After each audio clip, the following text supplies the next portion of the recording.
Hey guys, welcome to this week's episode where I invite on one of my good friends and past clients, Daniel Fuentes, his brother Hector Fuentes, and of course, Daniel's significant other, Diana. This time I wanted to bring them on to have their personal experiences out there for you in case you've been thinking about house hacking and you are a little bit scared or you're wondering what happens after the closing. Well, this is your opportunity to see firsthand, and we're going to talk about Airbnb, short-term rentals, as well as some crazy under-the-table mishaps and other strategies that you might want to hear, especially if you're thinking about house hacking in South Florida and short-term rental house hacking. Am I awake or am I dreaming?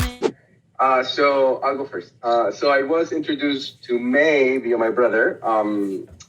This was like during COVID, and I was trying to figure out, how to do my first real estate deal. And my brother was very active in the VP community, and he's like, "Hey, you should connect with May." And it just turned out to be, a great relationship. I was coming in from having lived in New York City after graduating school. I grew up in South Florida, and I was in a pivotal point in my life where I didn't know if I wanted to go back to the city after it was started to reopen or come back to and kind of settle down here in South Florida. And just like interacting and like growing up here in South Florida and knowing how the market is, as far as the real estate market is, kind of drove me to say, hey, I think I want to stay here a longer time and just put some further roots because my parents do live here. But yeah, real estate investor. I'm a software engineer by trade, but I've always been very, very interested in investing in more especially in real estate. Yeah, definitely, absolutely. So my name is Hector. As Daniel's brother, I met May on Bigger Pockets. I saw she was very active, and my brother was looking for I don't think that was his first real estate investment deal. I think that would have been his second real estate investment deal. Now that I remember properly. No, we were working on we were sort of we're a little bit further advanced in our first, because we spoke with May a month or so ago before I closed my first house. So we're getting ahead of it here, but my brother is just kind of getting. But before I bought a primary residence, sort of the house hack, which is kind of the main driver for this call. Because it was getting close to end of 2020 and I wanted to, tax deductions time and all of that, I was kind of trying to rush to get a smaller investment deal, like investment property deal, which is why my brother is kind of mixing the two timelines there. But, yeah, I don't remember. Okay, maybe they did meet prior, but all I do remember is my brother needed someone to help him in South Florida because I'm based out of Orlando. And I was like, what else in the VP community? For those of you who don't know, VP is Bigger Pockets. So who else in the real estate space? Bigger Pockets is a big thing. So I was like, all right, maybe I'll find someone over there in Miami. I can guide my brother that actually knows something other than these countertops are in right now. So something, reasonable. I think I was looking on our deal. The market was not as crazy as it is now. Well, depending on when you're watching this. Right now, 2022, it's crazy. There's no properties. Everyone's overbidding everything. So it was crazy. Back then, it was still not that, people were kind of scared because COVID just became a thing. Right now, it's probably in a history book somewhere. Right. But let's see. So we met May. She was really friendly. We liked her right off the bat. She had that energy. She knew what she was talking about. I could immediately tell. Me also being a software engineer by trade, because that's what I studied. We were very numbers people oriented. So we were like, okay, she knows what we want. It's all about the bottom dollar at the end of the day. You need to know your markets. And she was guiding my brother in the right direction. I was like, all right, this is perfect. This will be the person to help my brother in South Florida where I'm not located. And then in the Orlando deals, we'll keep partnering and execute. But share a little bit more about what you were doing at the time, besides. Oh, what was I doing at the time? I was actually still in school for software. Like you were still doing engineering school. Yeah, I was still in the middle of school. I don't know, when was this? I think I was like 22 at the time. I was actually the one who pushed my brother to consider real estate as a tax deduction. I was like, bro, the numbers, man. It's like I was already in VP for a while. I was like, let's just do it. I was showing him deals. It's like, it's gonna work out. And he's like, are you sure? He's like, yeah, I'm sure. I remember now, I was also doing part-time at a property management company because I wanted real estate, but I was also very, what's the word? Analysis paralysis. I was very into the numbers. So I was like, if I get into the field and I see other people doing it, I'll be like, maybe I'll feel more comfortable. So I literally got a part-time job as like a leasing agent. And then you just showed me the numbers. I can see how it works. Okay, this is what you got to do to lease it. This is the law. This is this. Okay. And I was like, piece of cake. Let's just do it. Let's just do it. And then so that was kind of something. So that was kind of like my driving factor because, again, like I was, I had like 5 years worth of like work experience, W-2. This is from like an aspect of like trying to get pre-approval for a loan. Like I had all of that component, but I was missing like, okay, I don't know what it is to deal with tenants. I don't know all of that. And then my brother had been working for a property management company for a little bit over a year and a half. So it's like, let's partner up. Well, more or less, Hector. Less, man. I think it was like 6 months, bro. I was like, I picked it up quick. I was like, let's just do it. You picked it up really quick. And like, I mean, obviously, we're brothers. So I know when he speaks with confidence, like I know, like, so that's kind of like, okay, will you help with the part of like actually the operational side, which is deal with the tenants and like making sure, because in my experience, when I speak to other real estate agents, like all they know is how to execute deals. Like when it comes to actually the day-to-day, like, okay, maybe I buy an investment property and then the same agent can find me a tenant, but are they really looking for the right things as far as screening tenants, making sure, all of these things, like some of them, to be fair, like they're just very commission driven, right? Like they just want to close the deal and move on from that. But I want to, like my first deal, I don't want it to go sour. So my brother being kind of like in the property management industry, like as his day job, he would know how to, kind of shield ourselves from like, red flags from tenants and so on and so forth. Yeah. Amazing. Yeah. And then Diana, didn't you house hack or you're in the process of house hacking? Yeah. So I actually have a different perspective on realtors in general. Okay, let's hear it. I have a positive example. My father has been in real estate investing and has, practiced as a realtor. And so my parents come from a formal training in city planning. So they understand the distribution where, there are very attractive areas in cities that don't, diminish in value because they're close to the airport, close to the schools, or close to attractions or the coast or whatever. Right. So I grew up in that space. I grew up with like just having the contextual background of what a good investment should look like. However, I think it was a very traditional view on, you buy a house, you let it appreciate, you get long-term tenants or you live it and, you copy, paste. And that's the investment strategy. Very different from, I think, the model that Hector and Daniel pursued, or even what house hacking looks like, which is funny because I've come full circle because I just got a tenant for my one room that I'm like, separate entrance unit in my house. So I went through an experience of buying a property that I was looking to live in the middle of the pandemic. So year 2020, like July, I was working for. That was in the summer, And I was working for big tech in California. So similar to Daniel, I had like plenty of W-2s and savings to say, okay, I'm ready. And I think the uncertainty was such that if I wanted to live, like South Florida is also where my family's from. So it was comfortable to make a bet on South Florida and say, my dad can manage the property or help me figure out how to put a tenant in there because he's been doing that for years. Like it'll be fine. And the deal fell through. I learned the intimacies of what disqualifies you from purchasing condos and not well enough because I tried again to buy a property after I graduated from grad school. So I took a year to go to grad school and tried again. This was post-vaccination summer. So this was summer 2021.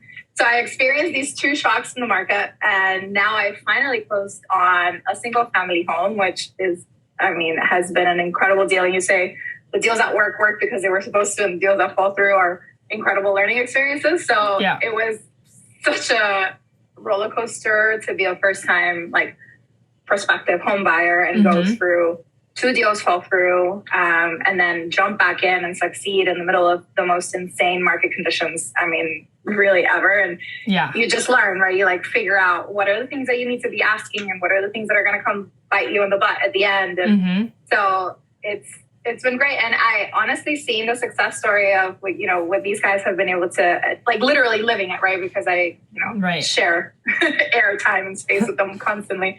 Was definitely a huge proof of concept for me to say, okay, what are the optionalities of owning an asset and, you know, making it profitable in a way that was different than what I had grown up, you know, witnessing, or the model that I knew worked, and finding another model that also works and actually executing on it myself now is pretty cool. Yeah.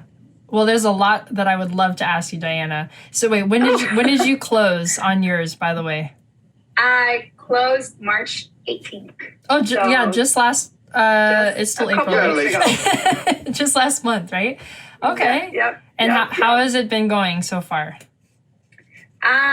So I saw a lot of properties that were not move-in ready, that required like a heavy lift up front to even make it livable. And that was a disqualifier for me. So having like really strict criteria for what it would look like the second the keys were mine and I was responsible was super important. So the house was move-in ready. I redid the floors because I was like, this is gonna be a nightmare if I do this afterwards. And like I just saw materials going up and I was like, even if I wait a year, this is just gonna be more expensive. I have the cash flow, let me just do it. And so it's been great because I chose it to be an experience that was going to be smoother than, you know, going into that something that I didn't, you know, I was going to like rip open the kitchen and not know what was under the cabinets. Like it was ready. So it's been good. Just a more traditional moving process than anything else. There's a lot of stuff that you take for granted when you've lived as a rental tenant or just as an adult in not your own home that's yours. So like, now I've been here long enough where the grass has outgrown itself and I'm like, oh, I need someone to mow my lawn because I'm not going to do that. So I was like Googling robots that like have like the vacuum cleaner that you just like set it and leave it and forget it. Yeah. They have one for lawns. And I was like, no way. Like a Roomba? Like a Roomba, but for your lawn. Because I was like, okay. Oh my gosh. So I looked at like the machine. So now I'm like, you know, first time homeowner, but I'm also a woman. So I'm like, really not interested in doing, like, maybe, I don't know if Daniel would find pleasure in mowing his lawn, but maybe he's like, oh, I'm a, you know, gnarly man, I'm going to mow my lawn, but like, that's not what I want. So then I was like, okay, well, my alternatives. And so I looked at the ones that you sit on, and then I was like, oh, my father would probably get a kick out of doing that on my yard if he wanted to. So those types of things come up, right? Like, I think I covered myself up to as much as I could to the inspection process and making sure that I understood as well as I could the risk of what I was getting into, knowing the year that the property was built in. Actually, some of the issues, it was built around the same time as Daniel's current property that he's at.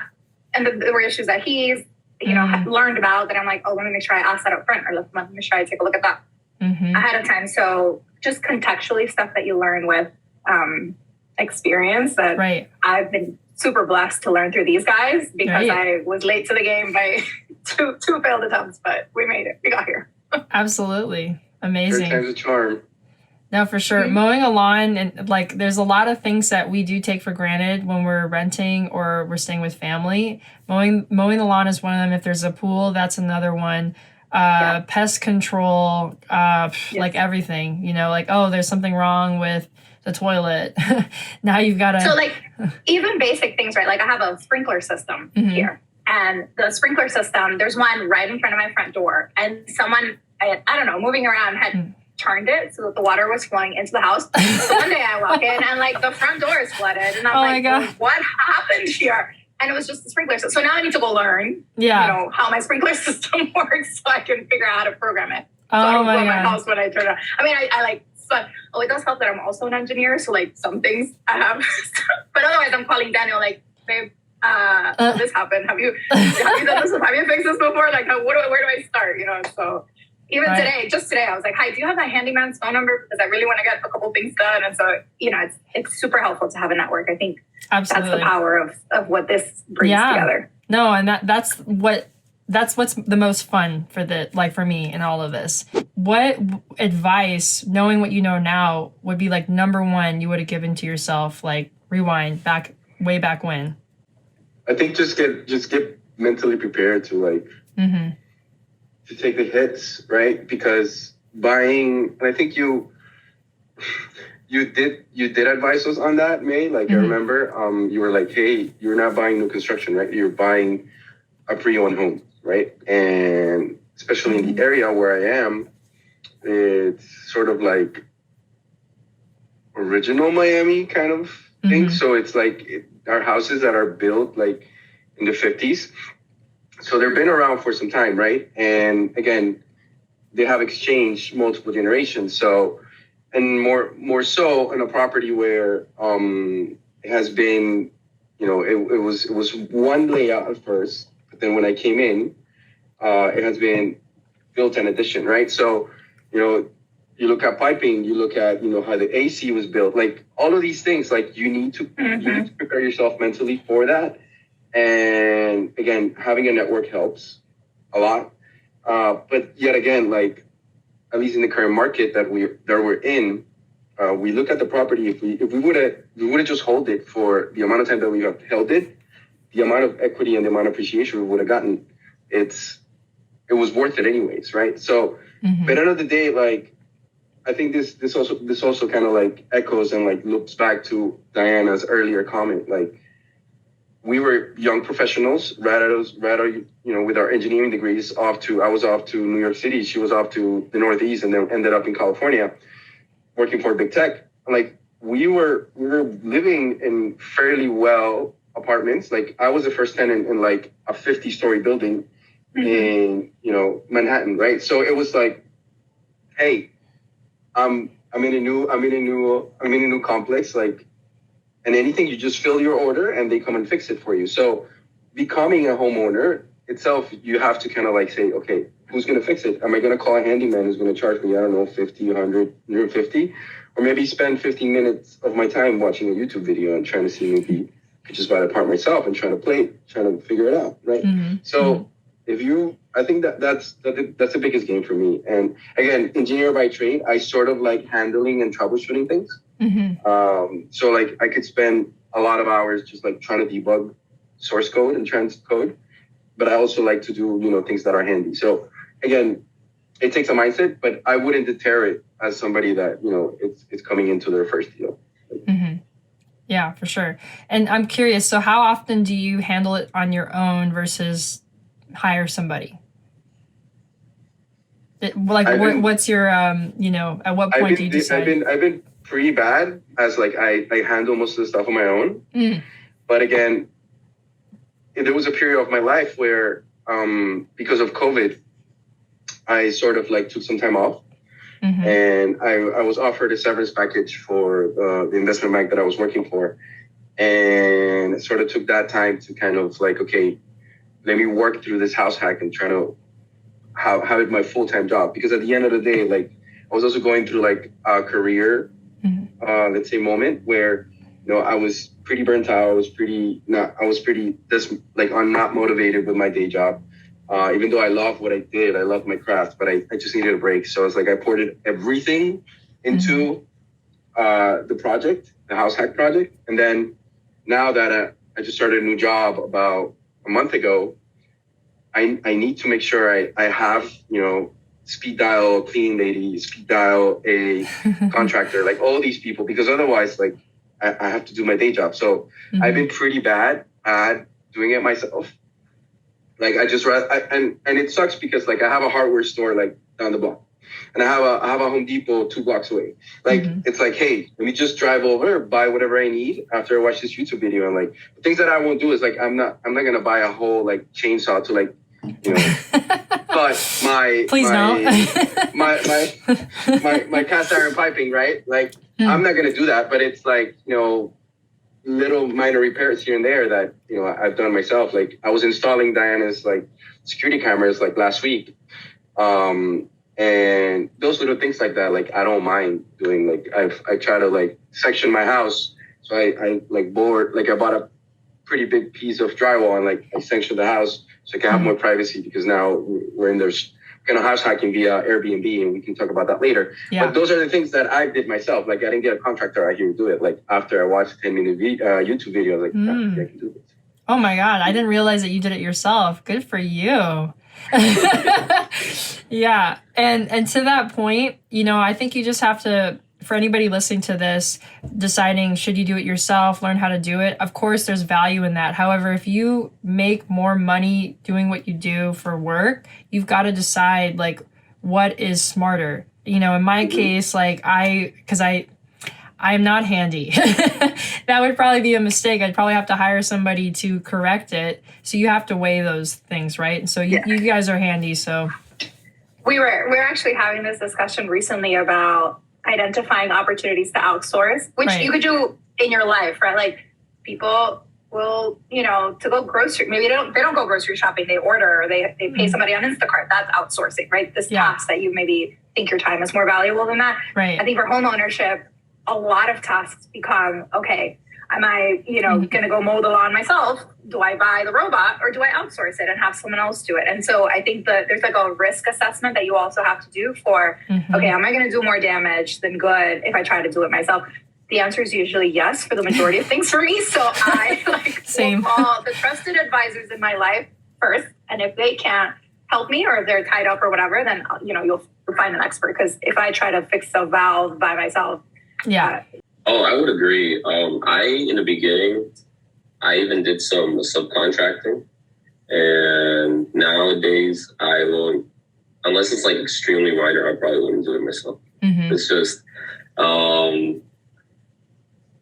I've done a lot of things myself and it's been good. And I've also been lost money. And there's a point it's like, you should elaborate a little bit more. Is it even worth risking? Because you have examples in like actual fixing. Oh yeah, tell us. Working on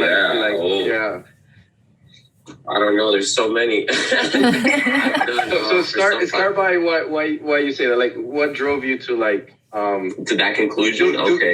What drove you to do things yourself? Like why? Like, because I know you even structure yourself. I'm a numbers person, so I subcontractor and stuff. Yeah, I was a numbers person. Well, I still do some subcontracting, but it's like I was a numbers person. Once I got into the real estate, I saw the prices of things and I was like, that's outrageous. I was like, I could probably hire some people and then like just pay, like hire the laborer to do it and buy the materials and then cash in the difference. And then that's my equity, which I did for a while. And then I also did some subcontracting because some things came well. But sometimes if the numbers didn't work out and then like a task started taking longer than expected, I was like, okay, let me help. And then at the end of the day, you're like, all right, I just worked like a hard day's work. And technically, how much, and I worked like 3 days. Okay, how much money did I make? I'm like, oh, I think I paid myself $50 a day. Like, at the end of the day, basically. So I was like, but then there's other days where you do make some good money and it works out. And then there's times that it was literally like, there was this hidden, unforeseen thing that you didn't expect. And literally you basically have to redo everything and like the materials, like, and at the end of the day, if it was a different contractor, the contractor, if it's a good one, they will like take responsibility. And since I was a contractor, I took responsibility. So I took the hit, even though it was, some of them were my projects and some of them were projects I was hired to do.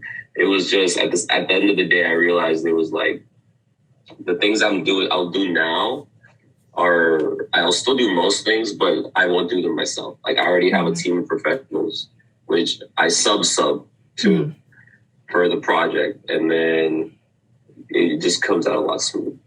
The ultimate leverage. I'm a big fan of leverage. You know, we can't do everything. I'm very hands-on. I think I did the same thing with leasing. Before I executed, I learned it for myself by integrating. I guess I'm very like theory, practice, and then come up with conclusion. And then those are the conclusions I arrived to. Share a little bit, like what just projects. Don't go into details, but like, have you like worked on like roof repairs? I've done I've done full remodels. I've done flooring. I've done framing. I've done drywall. I've done fencing. I've done screened-in patios. I've done stucco. I've done. Jeez. I've done roofing. You really? Funny story. Personally, I've only done like maybe like me execute, but I've subbed out. Me personally done maybe framing, drywall, painting, and that's about it. Gardening. No? No gardening. I haven't done gardening. But other than that, I've also done a little bit of fence, personal. That's what I mean. Everything else has been sub. Property. Yeah, everything else, like I have people to do such things. But yeah, I learned that I would not pay myself what I was paying other people to do the work. So, man, again, just to kind of like summarize everything, like my brother he was sharing these stories with me. And at the same time, I was in the mindset of like, okay, let me execute an investment property. Right. Which is why we ended up doing it in Orlando. Like, not only was he working at the real estate, at the property management company, but he was also doing these side gigs on the side. He was building relationships, like having contacts with contractors and actually being on site, like basically shadow and sometimes even executing. So that gave me, the comfort and like, the piece is like, yeah, he's going to be there and he's my brother. So like we kind of partnered up. That was like perfect because that was the only piece that was missing from my end. Like I had capital, I had equity, like to kind of actually execute, but it's like, okay, do I want to, South Florida, Miami market, it's very expensive to like pay down 20% for an investment property. But at least like Central Florida back then, it was a little bit more attractive as far as the pricing. So that's kind of like, what we went through. Like, and we have a story where like on our second investment deal, like in order for us to get it financed, during inspection period, we actually had to redo the roof. Right. So because otherwise, I can talk a lot about we that. wouldn't be able to get the insurance. Like we wouldn't get insurance on the property and we wouldn't get a loan on it. So within, what was it, like a 20-day closing window, 25 day, my brother had a team already who he can rely on. It was like, okay, we need to do the roof on the property. And again, like we ran a very big risk because if the deal fell through, the seller would have ended up with a new roof, right? Right. So you asked the question about like, what would you tell somebody if they were thinking about it? I think we're all numbers people on this call, like numbers forward people. Right. I think if the numbers make sense, do it. Like there's really so little room for things to fall through and completely go to shambles if the numbers make sense. Like just make sure that you cover yourself from whatever risks that might be hidden with a buffer. And if the numbers make sense, do it. Like the longer you wait, you're leaving money on the table. The longer that you wait, if the numbers make sense. So that would be my big takeaway for that. I think I waited. I was like sitting on a load of cash just because I had that analysis paralysis that Hector was talking about. And now in retrospect, I really could have made riskier moves or moves that felt risky for me, but that really weren't because the numbers made sense. And I just like couldn't get myself to go do it. So that's my big takeaway. Yeah, okay. I think so. And have it be known, I feel like all four of us were quite logical people. However, real estate, all decisions are actually based on emotion. And a lot of in real estate, what we face is fear because it's a big commitment. Yes. And as real estate agents, and Hector, maybe you can, agree with this, we become therapists sometimes because it's like we're like holding your hand. No, it's okay. Like relax. The numbers make sense. Yeah. My dad says it's like giving birth. He was just like, it's like when you're with your wife and you like gotta get her through 40 hours of labor. And I'm like, that's a horrible visual. But it's like that. That's the commitment of the emotional, management that you have to do sometimes. So Exactly. Yes, definitely. And, there are a lot of lessons to get from it, even if it's not a perfect experience. Like you crash and burn, like that's the tuition of hard knocks. You know what I mean? Like now you know what to do next time. Don't let that completely turn you off. You know what I mean? And paralyze you, like deter you from everything. Yeah. Yeah, awesome. Now, Hector is also a real estate agent in Central Florida, namely in Orlando. Universal Studio area. So if you would love to get to know more about what he does, drop a note in the comments, and I will leave his information in the description below. This may be the first of other future conversations we have together, so stay tuned. And if you like this video, hit that like button and subscribe to my channel for more videos just like this. You're like a circle that floats around.